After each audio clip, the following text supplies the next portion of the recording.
Hi, this is Tim of the 1916 Company. Welcome and thanks for logging on. If you love this watch, email us Team Mosso at the1916company.com for purchase pricing and availability questions concerning this watch. Today we're discussing a 2010 model year launch, 11 pieces in platinum from Greubel Forsey of Le Chaux de Fonds. This is the Double Tourbillon 30-degree Edition Historique. It's a model that represented the end of the line for the Double Tourbillon 30-degree Contemporain series. And so if you look at that numbering scheme on the subdial, you might think there's 186 of these. No, that's every single version of the Double Tourbillon 30-degree Contemporain, which was spread over several individual series up till 2010 and through the build-out of these.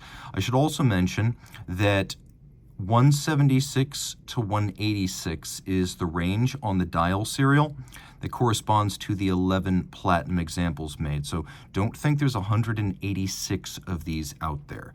It's a large watch, and it's the kind of watch that gratifies with its weight. If you believe an expensive watch should feel its price, this is for you. 44.5 millimeters in platinum. It's 16.3 millimeters thick, 52.5 from lug to lug, with a 22 millimeter spacing between the lugs. And yet, in spite of the size of it, it's not something you endure wearing. It's something you enjoy wearing because of the feeling of quality and substance.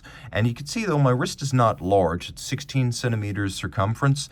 This actually does fit. I could wear this. A smaller wrist, probably not, but I could wear this. And the further away we pull the camera, the more natural it does look. It's probably not going to fit underneath a dress cuff, but you don't wear a watch like this to make it disappear. So pretty comfortable, all things considered. A lot of that probably down to the shape of the lugs, which are heavily sculpted. The case is massive, and good on Greubel Forsey, so is the clasp. I see a lot of clasps on platinum watches that are actually white gold or steel and platinum, or white gold and platinum. This is all platinum. It's a double fold, and you can see Greubel Forsey branded on the buckle, and you could feel in the hand just how massive even this little piece is. So the watch would have originally come with black large rectangular scale alligator leather in 2010, but as of 2021, Greubel Forsey has been equipping its watches exclusively with a plant-based synthetic. So the idea is to move away from animal hides with the ethical compromises that can entail. And so this is a remarkably water, sweat, grime, and stress-resistant synthetic that is based on plant life. So it's not plastic, it's not some sort of petroleum product, it is a natural product, it's just not made of an animal hide. It has a nubuck-like texture to it, which means a velvety, soft feel, and then a more obviously suede-like texture on the lining on the bottom. You can see Greubel Forsey factory strap, all animal-free.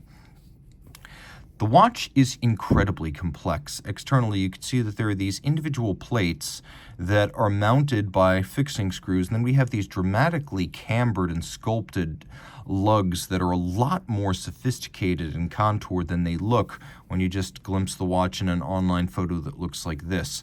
So what is all that text about? Well, it's basically an expression en français of the values, methodology, and enduring tradition practiced at Greubel Forsey. So you see things like they are inventors, watchmakers, they keep the time, they believe in the exceptional creativity, their savoir-faire, their technical acumen, bienfaiteur, which is essentially the beautiful manufacturing and finishing of things.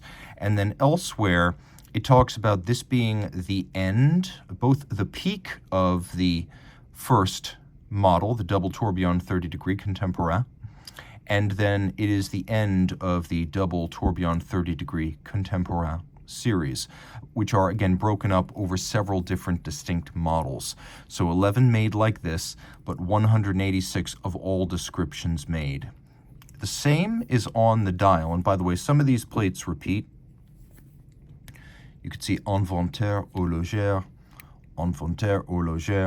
and then the note about the end of the line for the series. So this this and the dial all say the same thing. The dial's interesting because it's a solid piece of gold, albeit finished in grayscale. And then we have these little sapphire discs and sapphire cutouts that have been applied here, here, and here. So power reserve, center dial, and the second subdial. A galvanic process was used to build up these metallized individual characters. So they are actually three-dimensional, made of metal and built up by a galvanic lithography that's sort of like Liga. We have a power reserve indicator, twin barrels, fast rotating, so that's 3.2 turns per hour, I believe, and so 72 hours of reserve. Then we have the double tourbillon 30 degree. So it is two tourbillon regulators. The inner one turns once every 60 seconds, and it is tilted at 30 degrees, so even just sitting on your dresser at night, it will cancel out the effect of gravity, which is something a single plane tourbillon does not do well. So the inner tourbillon is angled at 30 degrees and moves in 1-minute cycles, and then the outer tourbillon moves in 4-minute cycles. So it has this quad-spoke sapphire with lacquer, and so each quarter of that quadra-spoke is going to be 60 seconds, and so there's the sapphire 60-second scale. The watch is a manual wind. It's got a 3-day reserve. It beats away at 3 hertz, so 21,600 vibrations per hour. The balance is free sprung for precision of adjustment and greater durability. It also features an overcoil hairspring to provide more concentric breathing of the hairspring, and the shakeout for you, the customer, is that it's a better timekeeper in different positions.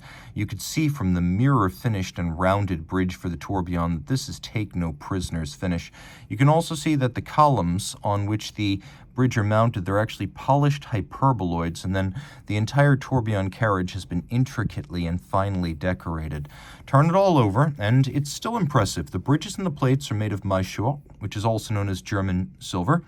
It's a nickel copper zinc alloy, and you can see a wire brush was used to give it a frosted texture. Historically, we'll say 18th and 19th century, this would have been done with acid, but the modern methodology is to dab it with a very stiff bristled steel brush, almost like the kind of brush you would use to clean off your grill, and it creates this unique texture. We also have chaton fixing the barrel arbors as well as the train, and this is how pocket watches would have been made historically in La Chaux de Fonds. You make a precision golden cup, fix the jewel into that, and then press it into the bridges and the plates, because it was very difficult to press jewels directly into bridges and plates historically. You could see solarization on the barrels, concentric patterning on the base plate. We have bevels that are truly a mile wide and beautifully mirrored. Even the detail, like the internal beveling of the spokes of the wheels, present and correct. You'll also note the presence of mirror finished as well as fire blued screws, and then a golden chaton fixed by screws holding the lower pivot jewel of the tourbillon. You can see the tourbillon has a rounded mirror finished bridge on both sides. This is all 30 meters water resistant, though you really don't want to take it in the water, and it is an excellent timekeeper, a 39 jewel movement that was the winner at the Concours de Chronométrie, which was a wonderful contest held for a brief period of time every odd year after 2009. And I believe it was in 2011 that the Concours de Chronométrie actually named Greubel Forsey as the highest scoring official competitor ever with the double tourbillon 30 degree. Later on, there's rumors that Breguet went with the Classique Chronométrie, and that I think it was the 574DR, I want to say, actually set the mark, but not officially. They didn't actually enter it under their own name. So Greubel Forsey, the only ones who had the nerve to take something that costs a lot of money and put it up in a contest against watches that were often a lot less expensive, including Tissot, and still come out ahead. You expect that from a watch that costs this much, but here's the thing. Doesn't always work that way. There are plenty of tourbillon manufacturers out there that are just in it for the, quote, beauty and the history. Check out the expected accuracy of the Fugaku tourbillon if you don't believe me.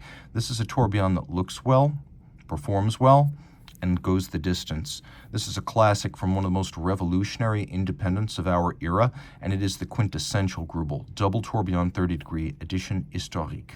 Reach out to Team Mosso at the 1916company.com for purchase and pricing details.